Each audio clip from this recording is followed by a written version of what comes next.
Hi friends, அஸ்ஸலாமு அலைக்கும். சஹருக்கு சாப்பாடெல்லாம் செய்கிறதுக்கு நேரத்துலேயே எழுந்திரிச்சிட்டேன். கரெக்டாக டைம் பார்த்திங்கன்னா 2:30 மணி. ஒரு அடுப்பில் சாப்பாடையும் வச்சுக்கிட்டு ஒரு அடுப்பில் மீனும் பொரிச்சு எடுத்துக்கிட்டேன். மீன் பொரிக்கிறதுக்கு இந்த பேன் ஒட்டாமல் வருது. அப்புறம் மீன் தலையெல்லாம் போட்டு தான் குழம்புக்கு போட போகிறேன். அத்தை நைட்டே கொண்டு மீனெல்லாம் கொடுத்துட்டு போயிட்டாரு. இந்த பேன் எனக்கு ரொம்ப யூஸ்ஃபுல்லாக இருக்குது. மீன் வறுக்கிறதுக்கு ஒட்டாமல் வருது. பேனோட ரிவ்யூ நான் உங்களுக்கு எடுத்து வச்சுருக்கேன், நான் அப்லோட் பண்ணுறேன். மீன் போடுறதுக்கு முன்னாடியே கொஞ்சம் வெங்காய குழம்பு எடுத்து வைக்கணும் தங்கச்சிக்கு. அவள் வெங்காய குழம்பு தான் ஊற்றுவா, மீன் குழம்பு ஊற்ற மாட்டா. எடுத்து வச்சாலுமே நீ மீன் போட்டு தான் எடுத்து வச்சுருக்கிறேன்னு தான் எப்போவுமே சொல்லுவாள்.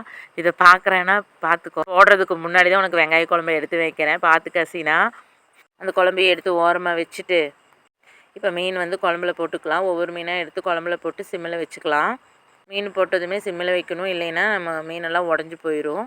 அந்த பக்கம் பார்த்திங்கன்னா மீனும் ஃப்ரை ஆயிடுச்சு, ஒட்டாமல் வந்துடுச்சு. நான் சொன்ன மாதிரியே நல்லா இருந்துச்சு எடுக்கிறதுக்கு.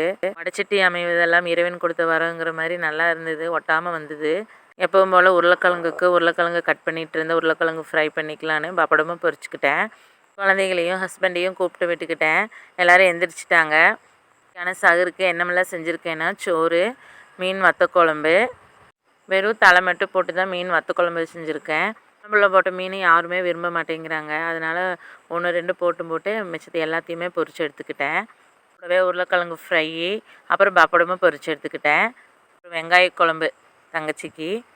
தஹஜீத்தெல்லாம் தொழுதுட்டு எல்லோரும் ஒன்றா உட்காந்து சாப்பிட உட்காந்துக்கிட்டோம்.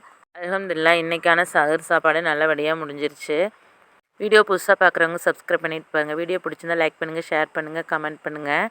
என்னோடய சப்ஸ்கிரைபுக்காக நான் துவா செஞ்சுக்கிறேன். எனக்காக நீங்களும் துவா செஞ்சுக்கோங்க. தேங்க்ஸ் ஃபார் வாட்சிங்.